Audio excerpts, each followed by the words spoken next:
welcome to this week's edition of the Magnate. By now, you know that the Magnate parades industrialists, professionals, corporate players, and professionals from different fields. Today is not an exception. In fact, we have a big catch for the program today.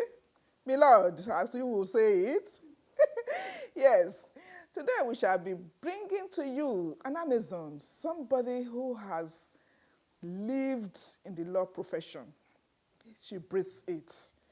And of course, also sitting at top, an organization that, you will say, she's amongst the people, grassroots. You will say, we shall be focusing on grassroots politics. I'm sure you already hazarding a guess who my guest is today. Well, to further bring you the profile of our big catch, our guest, our magnate for the week, let's bring you this background report. So when we come back, I tell you, she's an interviewer's delight.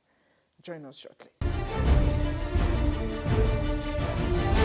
Honorable Justice Ayotunde Phillips Williams was born on the 26th day of July 1949 in London, England, United Kingdom, to Honorable Justice James Oladipo Williams and Henrietta Aina Williams, both now of blessed memory. Her late father was a High Court judge, which makes her a second-generation judge. She studied law at the University of Lagos and subsequently was called to Nigerian bar in 1974. Her working career began as a junior counsel in the chambers of late Kehinde Shofola SAN in 1975. A year later, she was employed as a legal officer with the Lagos State Development and Property Corporation (LSDPC), where she rose through the ranks till she became the Secretary Legal Advisor. She served the Lagos State government in different capacity rising position of a judge of the High Court. On the 14th of June 2012, she was sworn in as the 14th Chief Judge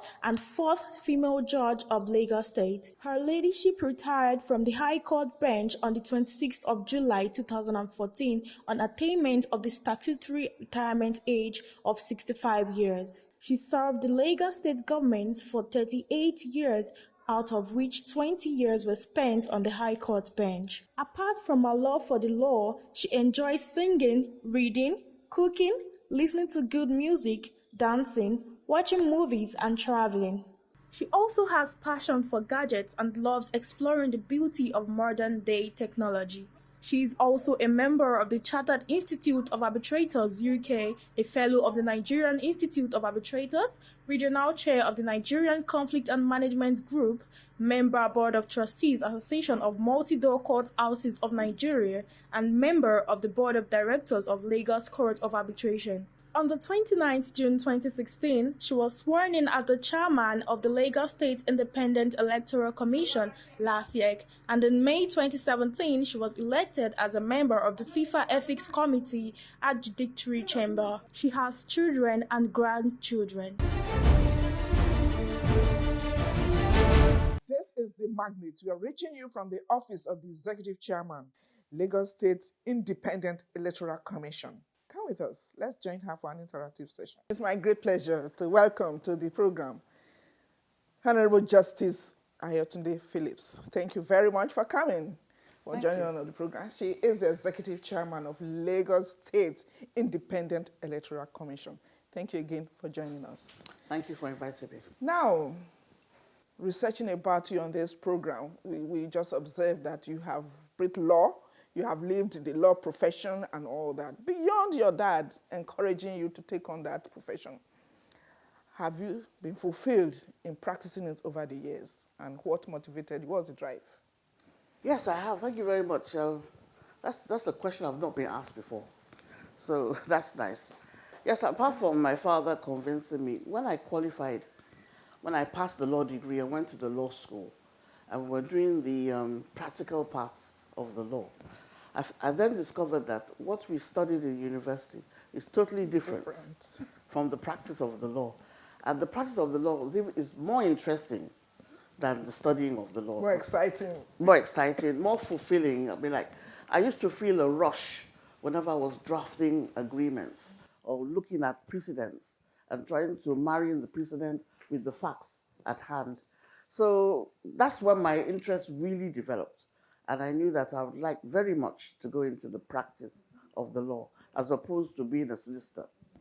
Like going to court, wearing your wig and gown. I mean, like you wear the wig and gown and you immediately develop a different persona. You're respected. You mean your We're wait for, appearance. yes, we're wait for you mere mortals. We're now officers in the temple of justice. So that's what really motivated Okay. me, and I knew that I wanted to go as far as I could go Okay. in the In law profession. grad, which has been fulfilled one way or It the other. has. It's been very fulfilling. Yes. Now, when you were growing up, you must have been admiring your dad. You take on that way. He was also a justice of the High Court. You must have been admiring your dad. That's my mentor. When I grow up, I want to be like him. You don't share that memorable experience with us. Well, I didn't really want to be like him when I was young. I wanted to be something more exciting. I thought it was boring. You said, "Oh, you took it out on me." You said he was on school, he was boring. Boring. I mean, like, there were so many books. I was going to read all these books in my old age. Definitely not. I wanted to tour the world. I wanted to be a bilingual secretary where I could work in France, Paris, I could work in Germany, I could work in Europe. And, live abroad, more or less, enjoy a different life than what I was living here. But, when I decided to read law and to practice law, I knew that this is where my life was. Okay. This is what I really wanted to do. Like I tell everybody, I had two choices really: either become a lawyer, or I go into media. Okay. I'll be like you, an older version of you. Older version, definitely. When I went to university, I saw there was mass communications. I said, I could do Well, this. you could have combined. I mean, can you At that imagine you time- anchoring a program? Not then. You have to choose one or the other. But if I didn't really like law, I would cross over to mass communications. But I stayed in law, and I haven't regretted it. You have been a lawyer. In fact, my lord, Justice of the High Court, and several years, 20 years, if not more. And you're still even practicing it one way or the other. Now, tell us, when I have this kind of opportunity, I don't hesitate to ask. The rights of the citizens, the ordinary citizens in the country, do you think it's really well protected? Well, the laws are in place. There's the fundamental human rights for every citizen. It's in the Constitution. It's there. It is the child rights law, even for children, is there. Look, I think we have more than enough in our statute books. Okay. Even the UN Convention has been incorporated, been domesticated in Nigeria. It is the enforcement of these laws that I quarrel with. So I mean, like, yes, or your colleagues. Yes, well, you see, we can give the orders in court. Like, I never joked with any application brought under the Fundamental Human Rights Enforcement Procedure Law. It's an urgent matter which should be taken immediately and above all matters in court. And I always gave it that pride of place. But then when you still find people being locked up and kept there for days and weeks and months and not taking them to court, I mean, that's the problem now of the officers of the law that are not doing what they ought to do. So it's like I say, it's there should be a problem. synergy. There should be some There form of is to some collaboration. extent, Yes. but you see what has happened of recent, and I believe that our security forces are demoralized. Then I mean, like, I have several policemen that are in my entourage, and I know what I have to do for them. Right from uniform, right from their boots, right to their cap. Okay. You understand? So I will say no more. I don't need to say anymore. You made your point. Now, still That's talking right. about the downtrodden. In fact, the focus of our chat today is the area of grassroots politics. How do you think Nigeria has fared, particularly with this position you're sitting on? It's very sad. The grassroots, they're the most Relevant, let me put it. most relevant and the most virulent. I mean, like, you see what's happened at the primaries. They don't joke with it because that's the foundation in any government. And all the governors of all the states, they need that grassroots, they need that foundation. That is what they call structure. That's a word I've learned since I assumed proper structure in place. He doesn't have any structure. That I know that's the structure they're talking about. That is the grassroots politics. Okay. So I don't know what has demoralized them. It could be the system of politics as it is being run by our politicians. But, I don't see enough interest. Encouragement. Because it has dovetailed into the apathy that we're now seeing at the polls. They just seem to have lost interest. Whereas these market men, market women, civil societies, the students, like those are above 18, those are the people really that form the base. And if they come out in their numbers, in their thousands, you will see a mark. Yes, a definite mark in our the way the politics is played in this country. But they seem to be cowed now. They're not really. They're not motivated. And now, if you want to motivate them only with money, and that should not be so. Shouldn't be. What do you think of the electoral reforms? Well, I like them if they can be allowed. You see, elections are very expensive. The government needs to put in both the government and the participants have to put in a lot of money. What I really love most is the e-voting. If that can be really come into our politics, that would be fantastic. Yeah.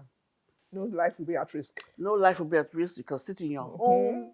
You can just tick a number, or send off an email, and your vote is counted.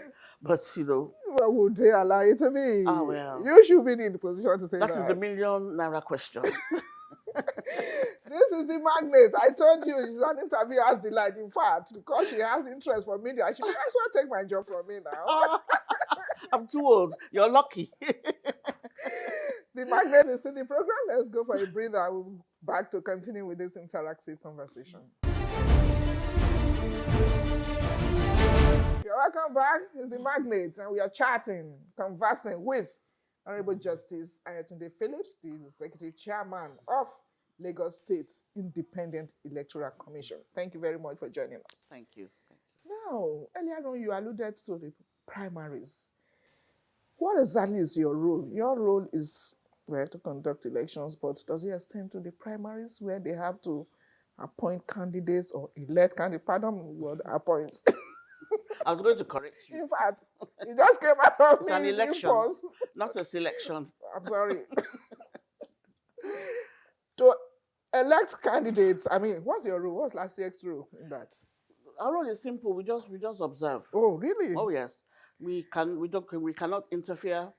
Okay. We don't make any suggestions. We just sit down there and watch what is happening, and then come back to the office and give a report to their bosses as to what transpired. Okay, so you, by way of observing, you monitor, you report. What if there's, you studied earlier, primaries list with a lot of untowards, and what do you do about all that to have a credible elections? Well, as far as the primaries are concerned, I gave my electoral officers instructions that they should sit near the door or a window. Can take off. Immediately they start arguing, take off. But on a serious note, that's all we can do. Okay. But as for security, you alluded to security. It's very worrying what has been happening. So we have a security committee, which will soon start sitting. And I've met with the Commissioner of Police and the head of the 9th Brigade in the Army, of the Nigerian Army. And we're working towards ensuring that, we have enough security on the day of the elections. I pray so. And we pray. That I'm sure God has heard our prayers. Will be effective. There'll be nothing untoward on that day, by His grace. All right. Now, one of your cardinal functions or the mandate of this organization is civic and voter education. Yes. How well have you? Just rate yourself. You have done well in that, to have at least avoided some of those things that we saw at the primaries. You have to be enlightened and educated. Well, we planned, to be very honest with you, we planned from 2019 to embark on a massive civil education drive, right from the markets, right up to the schools, Auto right to parts. everywhere. We invite all of them. We will invite all of them, but we've had difficulty. First, it came with COVID, because last year was very busy to prepare fully for this year's elections. But COVID took away most of last year. We could hardly access anything in our budgets. Then NSAS came along. No, that's too. So you see, and we're still recovering. Even now, we're still recovering. I even praise our government that they can still manage to find some Lagos funds for us. State. You know, Lagos, we excel. I I hear mean, like, you. we don't let anything pull us down. We don't let anything demoralize us. I really appreciate the government that, they've not allowed any of these things. Because they could easily say, COVID, no, there's no money. NSAS, they've destroyed too many things, there's no money. But that didn't happen. The governor is still willing. It might not be as much as we want, but I have given my word that whatever they give us, we will manage. Okay. And we'll make sure these elections would. So we've not really performed as much as I would have loved to. No, you're kind of the caliber that, I mean, like, the taste and the level. They would have been seeing me in the marketplace, shouting and screaming. And when I cannot stand no more, they'll give me a chair. I'll sit down and I'll continue to shout and scream. Okay, we'll talk about your spouse love, love for your spouse later on. Now, okay, you haven't even said it. How prepared do you think you are for these elections now? Just in a few weeks. Yes, we're prepared. We've done one before. Yeah. I'm not saying that we're gurus, but at least we've had a Have baptism. a pedigree. Well, not really. We had a baptism of fire because we were appointed in 2016 and we had elections in 2017. Yeah. So we learned quickly and learned fast. So we know exactly what to do now. Okay. So when you know what to do, really, we're ready for the elections. We're ready. Okay, you see, when you sit this kind of seat, a lot of pressures, compromises, which we have even alluded to earlier. How are you able to cope with these pressures? Well, to be honest, nobody has pressurized me. Seriously. I can look at you in the eyes. Nobody has pressurized me. I thank God that... You maintain a level playing field for yes. everything. Okay. Yes, I mean, and I've told the politicians that. And I believe the politicians, some of them don't like me. And I like that. You're too blunt for them. I mean, like, I'm not here to be liked, really. I'm here to do a job. And I will do that job. Creditably well. My friends are elsewhere. I don't come here to make friends. But at least I want them to see that we're transparent and we're fair. Things can be done right. And I think they've seen that, well, that mama, she speaks a lot of English. She doesn't need so any of your don't bother, don't let her damn you. You understand? But, they respect my position. And I think they have confidence in us. Okay. And they respect our integrity. I think that has done a lot. We're not pressurized here at all. The issue of go to the markets, they give you a seat to... Just recently we learned that you have been reappointed, so to say, as now we're going to be personal, let's go away from the office, and you have been reappointed as the chairman of the ethics committee of FIFA. Share that with us. I mean, people want to learn from that experience. How are you able to cope with all these appointments here and there? Well, I'm not the chairman of the ethics committee. I'm just a member of the adjudicatory chamber. Okay. We just do hearings in respect of FIFA officials that have been accused of embezzlement, bad management, unethical behavior, and things like that. So that is, it's Amadou Pinnick, really, that I need to thank very much for that. He didn't know me from anywhere. Okay. Somebody just mentioned my name to him in 2017 that go and ask Justice Phillips if she will do it. Because they wanted to put Nigeria on the map. Okay. Not only in football, but in the running of football. And so that's why I was appointed, more or less, on that body, the adjudicatory chamber. I'm the only person from Africa. And there's a lady from Kenya, and she's on the investigatory chamber, and the chairman of that chamber is from Rwanda. Okay, you would like to at least end this chat. I mean, you've served this nation, your states. I mean, you've served on the legal profession. In fact, you've lived in the legal profession. What do you think? What legacy do you think you want to leave behind? I believe that you can do anything through hard work. what a man can do, a woman can do 10 times better. Somebody said 300% better. I'll be generous. I'll be generous to the men. I say 10 times better. And I believe that if you do work hard and you believe in yourself and you better yourself, the sky is the limit. I retired in 2014 and I've not had a day's rest since then. Because you're not tired. Oh well. And I don't pray to be tired. I will keep on. You're still active even at your age. I will keep on working until I can work no more, actually. It keeps you busy, it keeps the brain busy, and I think it keeps you alive. Okay. So just work hard, pray hard, and don't sell yourself, don't sell your body for progress. Because this body, at some time, is going to give up on you, and you can't sell it anymore. Then what do you do? Okay. Usually we round off with counsel for all. I mean, I'm using your language now, counsel. Advice for all, particularly the youth. But I want you to concentrate more on the women, just like you have started, you know. Particularly those who are aspiring. Oh, that's my role model. You don't have to be like her, but what do you do to get to the peak, to the pinnacle of your career? What's your counsel? Be focused. Good. Make up your mind what you want to do with your life. Don't become a rolling stone. You can't jump from this to this to this to this. Choose what you want to do. Like I chose to work with government, Lagos State government since 1976. And I've been in Lagos State government till 2020. A loyal civil servant. Choose what you want to do. Don't jump here, you want to work in this bank, then you go to that bank. Then you go. So, because your CV is going to show the kind of person you are. You don't realize it. As you're moving, each step is showing your progress. Like if you have a 14-year break, you'll have to explain that 14-year break. What did you do for 14 years? Or you were at home having children and running the home. You need to keep up with the times. And if you do have to stay at home and take care of your children, make sure you keep abreast of what is going on. Keep yourself busy. Keep yourself busy. But be focused, choose a line, follow that line. And of course, pray.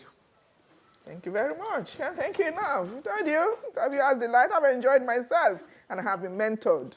The program is The Magnate. We call it Mentoring on Television, UK lending a voice to business growth. That has been our program today. We'd like to thank you very much for obliging. Thank you very much. Thank you. Yes, we've had with us Honorable Justice Ayotunde Phillips, the chairman of Lagos State Independent Electoral Commission.